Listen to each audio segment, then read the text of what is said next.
Alright kids, welcome back to the online class.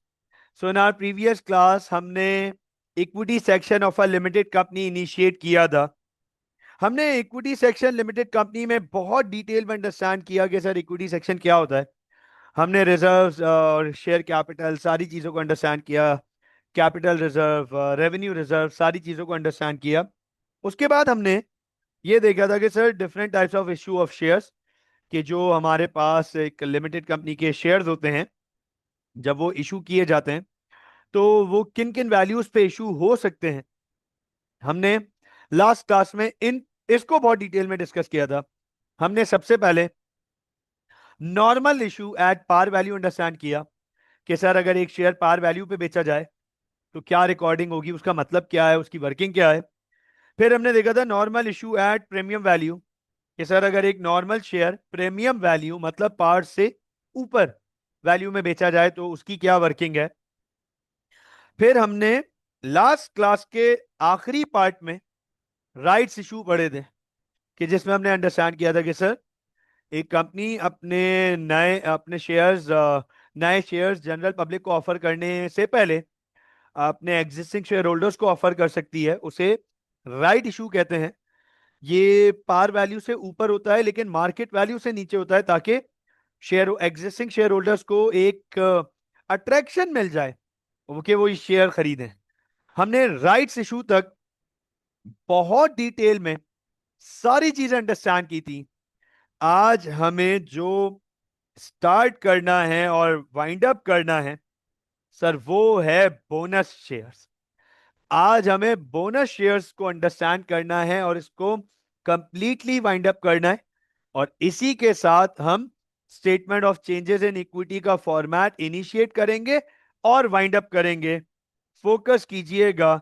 Start करते हैं bonus shares के sir ये बोनस शेयर्स क्या होते हैं, कंपनी क्यों यूज करती है, क्या कब यूज करती है, रिकॉर्डिंग क्या होती है, सारी चीजें अंडरस्टैंड करते हैं. दीज आर, देखिएगा, दीज आर दो shares which are offered by a company to its existing shareholders for free of cost. ये देखें जरा सर, ये वो शेयर्स हैं जो एक लिमिटेड कंपनी अपने ही एग्जिस्टिंग शेयर होल्डर्स को ऑफर कर देती है. अपने ही एग्जिस्टिंग शेयर होल्डर्स को ऑफर कर देती है कि आप मुझसे ये शेयर्स ले लो फ्री ऑफ कॉस्ट. हम आपको ये शेयर्स फ्री में दे रहे हैं, तभी तो नाम है बोनस. मैं यहां पे कंटिन्यू करके अगर लिख दूं free of cost as bonus, तो सर ये शेयर्स ये शेयर्स कंपनी बोनस के तौर पे ऑफर करती. ये शेयर्स कंपनी बोनस के तौर पे ऑफर करती है फ्री ऑफ कॉस्ट. सर ये बोनस के तौर पे आप रखें. सवाल ये आ जाता है बहुत इंपॉर्टेंट कि सर कंपनी अचानक से इतनी मेहरबान क्यों हो गई कि एग्जिस्टिंग शेयर होल्डर्स को फ्री ऑफ कॉस्ट शेयर दे रही है, बोनस शेयर दे रही है. तो for the two main reasons, sir इसकी दो मेन रीजंस हैं. एक आपको बहुत आसानी से समझ आ जाएगी, आपको परेशानी भी नहीं होगी, सिर्फ नाम लिखूंगा आपको समझ आ जाएगी. और दूसरा, गौर से सुन लीजिएगा, दूसरा रीजन आपके सिलेबस का पार्ट नहीं है, लेकिन मैं आगे जाके इसी चैप्टर में आगे उस पर थोड़ी बहुत बात करूंगा. थोड़ी बहुत बात करूंगा, वो आपके सिलेबस का पार्ट नहीं है। तो अब आप गौर से देखिएगा, these are the shares. Bonus shares वो शेयर्स हैं जो कंपनी ऑफर करती है अपने एग्जिस्टिंग शेयर होल्डर्स को फ्री ऑफ कॉस्ट, फ्री में ऑफर कर रही है एज बोनस, बोनस के तौर पे। दो मेन रीजंस, दो main reasons. Number one, number one, in place और in addition of dividends.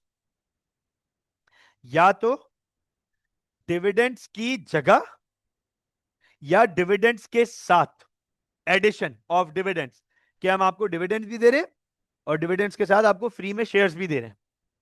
Understand कीजिएगा, या तो हम आपको डिविडेंड्स की जगह ये शेयर्स दे रहे हैं या आपको डिविडेंड्स के साथ साथ ये फ्री में शेयर्स भी दे रहे हैं। पहला रीजन। दूसरा reason, capital restructuring. Capital restructuring ये आपके सिलेबस का पार्ट नहीं है। क्या होता है इस पे बाद में आगे वाली क्लासेस में एक जगह आएगा जहां पे मैं आपसे बात करूंगा, उस वक्त हमारे मौके पर आएगा तो मैं आपसे बात करूंगा। इतना इतना ब्रीफ आपको बता दूंगा कि आपको यह समझ आ जाएगा कि what do we mean by capital restructuring और क्यों करते हैं, ये आपको समझ आ जाएगा। तो अंडरस्टैंड कीजिएगा, bonus shares free of cost existing share holders को दिए जा रहे हैं एज बोनस। दो रीजंस की वजह से, या तो डिविडेंड्स की जगह या डिविडेंड्स के साथ एक्स्ट्रा, या फिर कैपिटल रीस्ट्रक्चरिंग के लिए बोनस शेयर दिए जाते हैं। अंडरस्टैंड कीजिएगा, यहां पर bonus shares, bonus shares are usually issued to keep shareholders happy and satisfied। अब आप देखें, कंपनी के पास कभी कोई ऐसी सिचुएशन आ गई, कंपनी के पास कभी कोई ऐसी सिचुएशन आ गई, guys is it lagging, is it lagging? No sir, no. Is it lagging? Slightly, okay. हो रहा होगा, हो सकता है। आज वैसे भी लाइट और इंटरनेट का डिस्टरबेंस चल ही रहा है आज throughout Gulistan Jauhar. It is light का भी इशू चल रहा है और इंटरनेट का भी। खैर कोई बात नहीं, कंटिन्यू करते हैं। तो साथ, is it better now? Is it better now? I can see it is slightly better now. अच्छा, तो बोनस शेयर्स इसलिए दिए जाते हैं ताकि शेयर होल्डर्स को खुश रखा जाए और सेटिस्फाइड रखा जाए।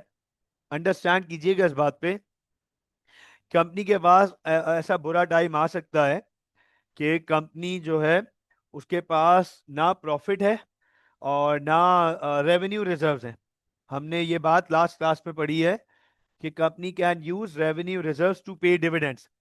डिविडेंड्स देने के लिए कंपनी रेवेन्यू रिजर्व्स यूज कर सकती है। अब कंपनी के पास ना प्रॉफिट है इस साल और ना उसके पास पीछे रेवेन्यू रिजर्व्स पड़े हुए हैं, तो सर वो तो डिविडेंड देने की पोजीशन में नहीं होगी। और ये बात अंडरस्टैंड कीजिएगा, शेयर होल्डर्स ये सुन के बहुत नाराज होंगे, खफा होंगे कि कंपनी डिविडेंड नहीं दे रही, कंपनी डिविडेंड अनाउंस नहीं कर रही। Share holders would be very very dissatisfied. तो ऐसी सिनेरियो में, ऐसे सिचुएशन में उनको कुछ हद तक सेटिस्फाई रखने के लिए, कुछ हद तक खुश रखने के लिए कंपनी उन्हें बोनस में शेयर दे देती है कि यार ये आप शेयर रख लो ना, कि जरूरत पड़े तो आप बेच देना ना आगे, आपको जरूरत पड़े तो आप आगे बेच देना, आपको पैसे मिल जाएंगे, आपकी अभी इक्विटी बढ़ रही है, तो आप ये शेयर्स रख लें। तो अंडरस्टैंड कीजिएगा, बोनस शेयर्स दिए जाते हैं फ्री ऑफ कॉस्ट। नोट कीजिएगा, इस पे बड़ी इंपॉर्टेंट एक बात करने जा रहा हूं। Bonus shares bonus shares are always issued in ratio form. Bonus issue हमेशा, बोनस शेयर्स हमेशा रेशो फॉर्म में किए जाते हैं, सेम जैसे राइट इशू किए जाते हैं, 2 for every 10 held, 3 for every 10 held, 2 for every 5 held, 4 for every 10 held. बिल्कुल बोनस भी इसी तरीके से अलॉट किए जाते हैं, इशू किए जाते हैं. अब मेरा आपसे सवाल है, हामिद, हमजा, उमर, साद, शायान, बच्चों मेरा आपसे एक बड़ा इंपॉर्टेंट क्वेश्चन है, मुझे इसका जवाब दीजिएगा. मुझे ये बताइएगा, क्या बोनस इशू के अगेंस्ट, क्या बोनस शेयर्स के अगेंस्ट कंपनी के पास पैसा आता है? क्या बोनस शेयर्स के अगेंस्ट कंपनी के पास पैसा आता है? कंपनी जब बोनस शेयर्स इशू करती है, ग्रांट करती है, बोनस शेयर्स अलॉट करती है, देती है, तो क्या कंपनी के पास पैसा आता है? Yes please. क्या बोनस शेयर्स के अगेंस्ट कंपनी के पास पैसा आता है? हमजा, उमर, साद, व्हाट अबाउट यू गाइस बच्चों?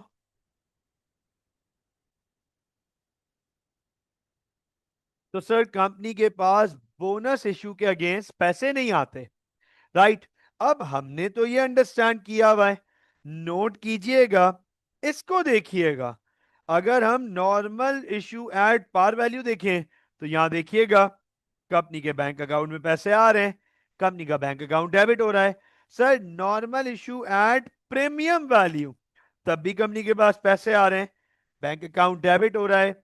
राइट इशू की बात करें, राइट इशू की, कंपनी के पास पैसे आ रहे हैं, बैंक अकाउंट डेबिट हो रहा है, बैंक अकाउंट को डेबिट करेंगे, कंपनी के पास राइट इशू में भी पैसे आ रहे हैं. अंडरस्टैंड कीजिएगा इस बात को. बोनस शेयर्स में, बोनस इशू में कंपनी के पास पैसे नहीं आ रहे. सर बोनस शेयर्स में, बोनस इशू में कंपनी के पास पैसे नहीं आ रहे, लेकिन क्या इशूड शेयर कैपिटल बढ़ रहा है? क्या इशूड शेयर कैपिटल बढ़ रहा है?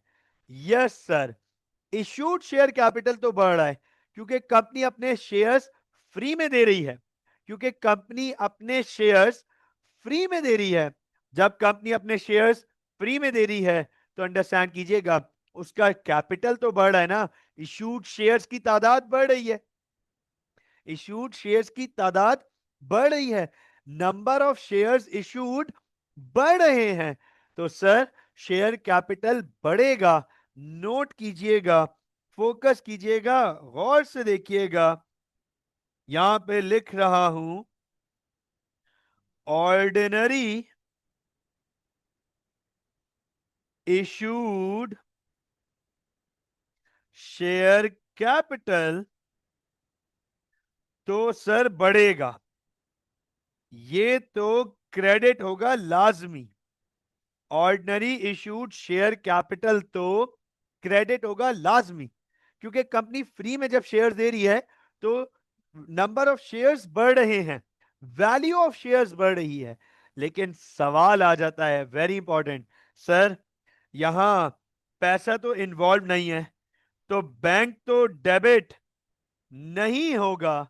सर फिर डेबिट किसे करेंगे, क्योंकि पैसा तो आ नहीं रहा, कंपनी के पास पैसा तो आ नहीं रहा, तो बैंक को डेबिट नहीं करेंगे, तो फिर किसको डेबिट करेंगे, फिर क्या डेबिट करेंगे? ये बड़ा इंपॉर्टेंट क्वेश्चन आ जाता है स्टूडेंट्स का. इससे रिलेटेड यहां पर एक पॉइंट लिखने जा रहा हूं, उस पॉइंट पे फोकस कीजिएगा. Because bonus shares does not bring any money, cash into the business, therefore they are always adjusted through reserves by keeping the reserves in the most flexible form। तो अब आप देखें सर, कम कोई साल बुरा गुजरा, कंपनी के पास उस साल प्रॉफिट नहीं है, प्रॉफिट नहीं हुआ, और कंपनी के रेवेन्यू रिजर्व्स भी बहुत टाइट पोजीशन में मौजूद हैं। इसका मतलब कंपनी डिविडेंड्स देने की पोजीशन में नहीं है। और अगर कंपनी डिविडेंड्स देने की पोजीशन में नहीं है और डिविडेंड्स नहीं देगी, तो सर शेयर होल्डर्स खफा होंगे, नाराज होंगे, शेयर होल्डर्स डिसअपॉइंट हो जाएंगे। और अगर शेयर होल्डर्स ने डिसअपॉइंटमेंट में शेयर्स बेचना शुरू कर दिए, तो सर कंपनी के लिए बहुत बड़ा डिजास्टर है। कंपनी की वैल्यू पे बहुत बड़ा डेंट पड़ेगा, बहुत सिवियर इंपैक्ट पड़ेगा कंपनी की वैल्यूएशन पे। इस बात को अंडरस्टैंड कीजिएगा। तो सर कंपनी को शेयर होल्डर्स को खफा नहीं करना, नाराज नहीं करना। तो कंपनी शेयर होल्डर्स को खुश रखेगी bye issuing them bonus shares. यार ये आप फ्री में शेयर्स रख लो। अब फ्री में शेयर्स देने का मकसद ये है कि शेयर कैपिटल तो आपका इंक्रीज हो रहा है, लेकिन आपके पास पैसे तो आ नहीं रहे क्योंकि शेयर तो आप फ्री में दे रहे हो। सवाल ये आता है सर फिर इसको कहां से एडजस्ट करें, क्या डेबिट करें, डेबिट क्या करें? तो अंडरस्टैंड करना, bonus shares are always adjusted through reserves. आप इसे हमेशा एडजस्ट करोगे रिजर्व्स में, और इसकी एक पॉलिसी है, इसकी एक पॉलिसी है, reserves in the most flexible form. आप सबसे ज्यादा रिजर्व्स को फ्लेक्सिबल फॉर्म में यूज करोगे। सर क्या मतलब है keeping the reserves in the most flexible form? इसका ऑर्डर है, नोट करना, इन फॉलोइंग ऑर्डर। तो इसका एक ऑर्डर है, in the following order. Sir इसका एक ऑर्डर है, keeping the reserves in the most flexible form. इसका एक ऑर्डर है, क्या ऑर्डर है? नोट कीजिएगा, गौर से देखिएगा। सबसे पहले कंपनी यूज करेगी शेयर प्रीमियम रिजर्व। जब भी बोनस इशू कर रही हो, जब भी कंपनी बोनस शेयर दे रही होगी, फ्री में शेयर्स दे रही है, तो सबसे पहले कंपनी यूज करेगी शेयर प्रीमियम रिजर्व। अगर तो शेयर प्रीमियम रिजर्व से, और क्योंकि शेयर प्रीमियम रिजर्व से ये अमाउंट निकालेगी, कंपनी अपने शेयर प्रीमियम रिजर्व से ये अमाउंट विड्रॉ करेगी, तो उसका शेयर प्रीमियम रिजर्व कम हो रहा है, डिक्रीज हो रहा है। शेयर प्रीमियम रिजर्व को डेबिट करेंगे, क्योंकि शेयर प्रीमियम रिजर्व की वैल्यू कम हो रही है, शेयर प्रीमियम रिजर्व को डेबिट करेंगे।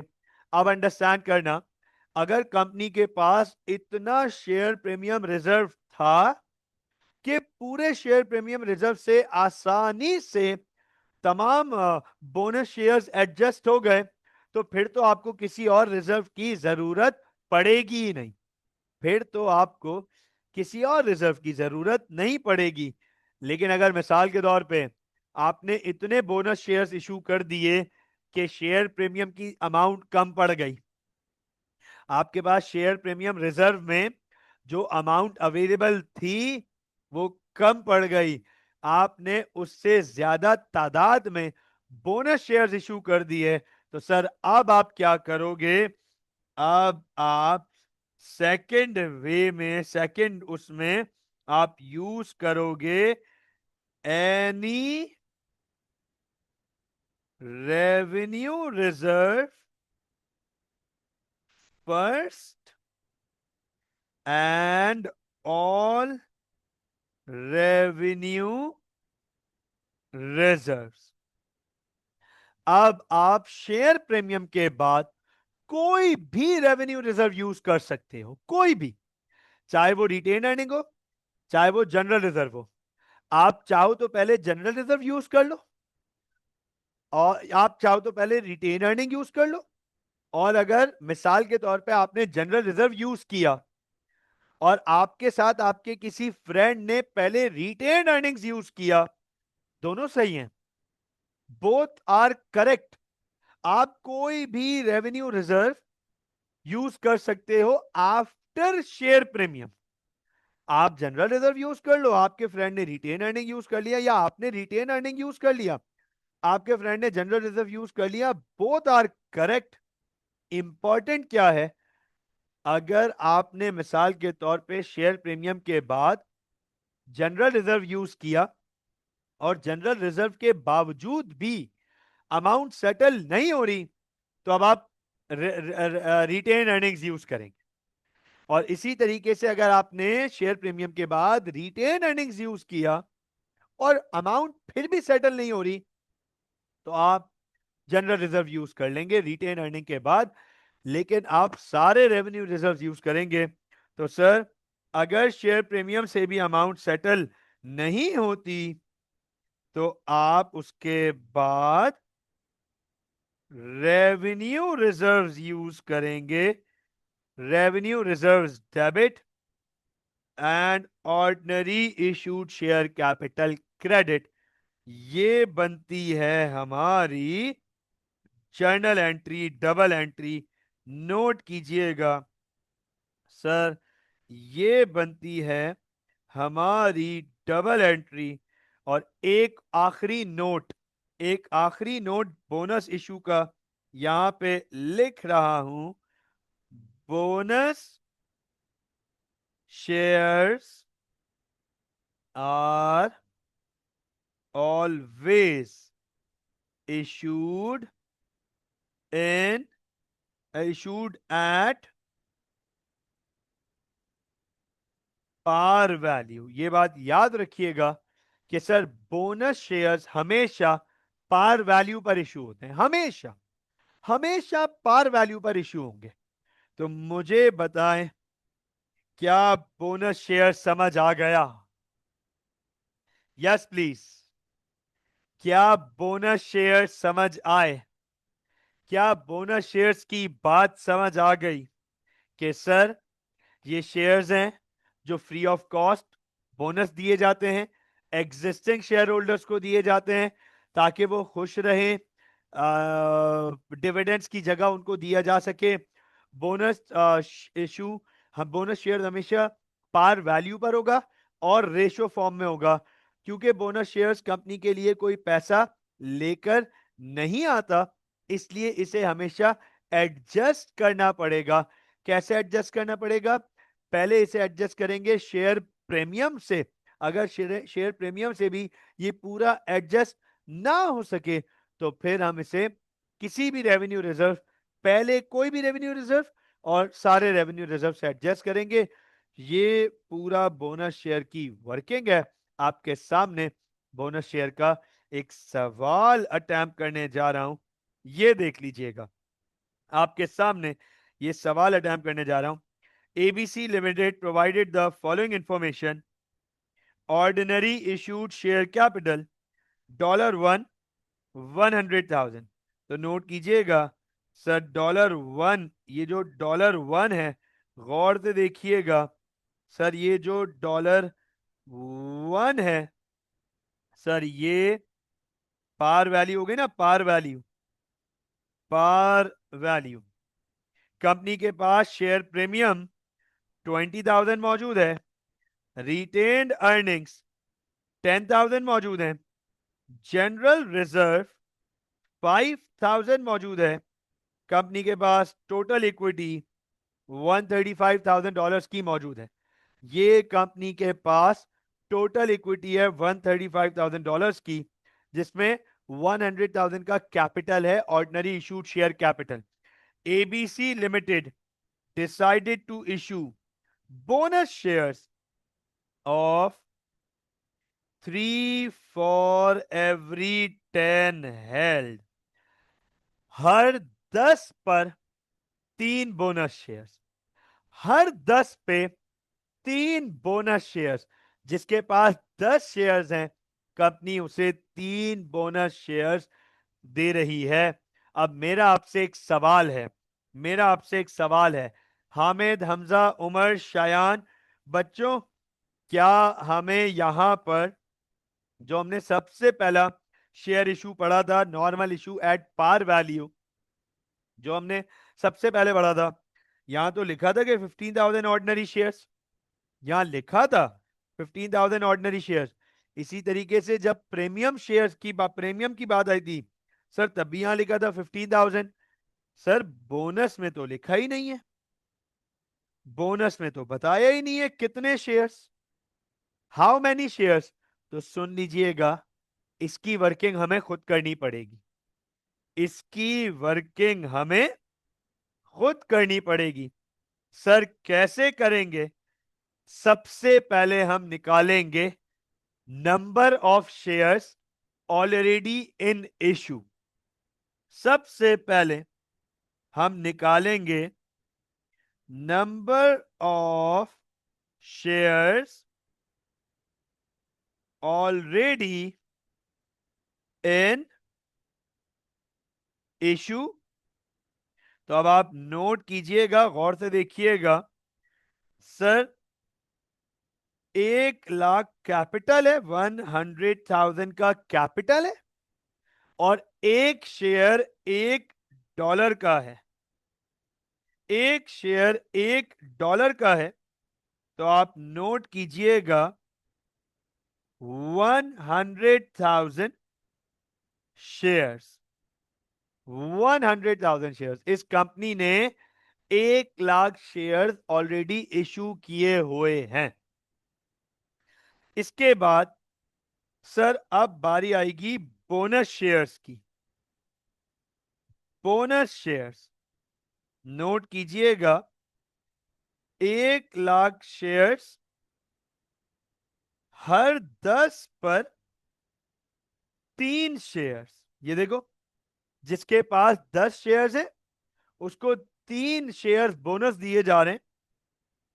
30,000 बोनस शेयर्स नोट कीजिएगा एट $1। सर ये पार वैल्यू पे इशू किए जाते हैं, इसका मतलब 30,000 शेयर्स $30,000 के दिए जा रहे हैं। 30,000 बोनस शेयर्स $30,000 के दिए जा रहे हैं। अब आप मुझे ये बताएं, कंपनी के पास पैसे आ रहे हैं या जा रहे हैं? जल्दी से हामिद, हमजा, उमर, शायान, कंपनी के पास पैसे आ रहे हैं या कंपनी के पास से पैसे जा रहे हैं? हाँ भाई, कंपनी के पास पैसे आ रहे हैं या कंपनी के पास पैसे जा रहे हैं? सर कंपनी के पास ना पैसे आ रहे हैं, ना कंपनी के पास से पैसे जा रहे हैं। बोनस शेयर्स में पैसे इन्वॉल्व ही नहीं होते, बोनस शेयर्स में पैसे इन्वॉल्व ही नहीं होते, मनी इन्वॉल्व ही नहीं होता। ऑलराइट ऑलराइट, तो कंटिन्यू करते हैं, कंटिन्यू करते हैं। तो देखो भाई, बोनस शेयर्स में ना पैसे आ रहे हैं ना पैसे जा रहे हैं, पैसे इन्वॉल्व ही नहीं है। तो सर क्या कंपनी शेयर्स दे रही है? क्या कंपनी शेयर्स दे रही है? Yes sir. तो ऑर्डिनरी इशूड शेयर कैपिटल तो बढ़ रहा है। ये देखिएगा, ये नोट कीजिएगा, ऑर्डिनरी इशूड शेयर कैपिटल तो बढ़ रहा है, वो भी $30,000 से। अब सर इसको एडजस्ट करना है, इसको एडजस्ट करना है। पहले करेंगे शेयर प्रीमियम से। तो अब आप नोट करें, शेयर प्रीमियम, मैं आप लोगों से एक सवाल पूछूंगा, हमजा, हामिद, उमर, शायान, शेयर प्रीमियम 30,000 से डेबिट कर दूं, is it right? Is it right? Share premium को 30,000 से डेबिट कर दूं, is it right? No sir, no. Share premium को 30,000 से डेबिट इसलिए नहीं कर सकते क्योंकि शेयर प्रीमियम में 30,000 अवेलेबल ही नहीं है, क्योंकि शेयर प्रीमियम में 30,000 अवेलेबल ही नहीं है। शेयर प्रीमियम में तो अवेलेबल ही 20,000 है। तो नोट कीजिएगा, फोकस कीजिएगा, शेयर प्रीमियम को डेबिट करेंगे 20,000 से, शेयर प्रीमियम को डेबिट करेंगे 20,000 से। अब बाकी बच गए 10,000, उसे करेंगे रिटेन्ड अर्निंग से। सर उसे हम रिटेन अर्निंग से डेबिट करेंगे। तो आप देखो, रिटेन अर्निंग से 10,000 रुपए लिए और शेयर प्रीमियम से 20,000 रुपए एडजस्ट कराए, ये मिलाकर हो गई 30,000 एडजस्टमेंट। आपके पास अभी भी जनरल रिजर्व कंपनी के पास बच गया। अब अगर मैं इसकी रिवाइज्ड इक्विटी बनाऊं, अब अगर मैं इस कंपनी की रिवाइज्ड इक्विटी बनाऊं, नोट कीजिएगा, गौर से देखिएगा, तो सर रिवाइज इक्विटी में ऑर्डिनरी इशूड शेयर कैपिटल $1, पहले था 100,000, फिर 30,000 से बढ़ गया, ये हो गया 130,000। उसके बाद शेयर प्रीमियम जीरो हो गया, रिटेन अर्निंग जीरो हो गए, और जनरल रिजर्व 5,000। तो आप देखो, कंपनी की इक्विटी वो सेम रही 135,000, कंपनी की इक्विटी सेम रही 135,000। नोट कीजिएगा, अंडरस्टैंड कीजिएगा इस बात को, फोकस कीजिएगा,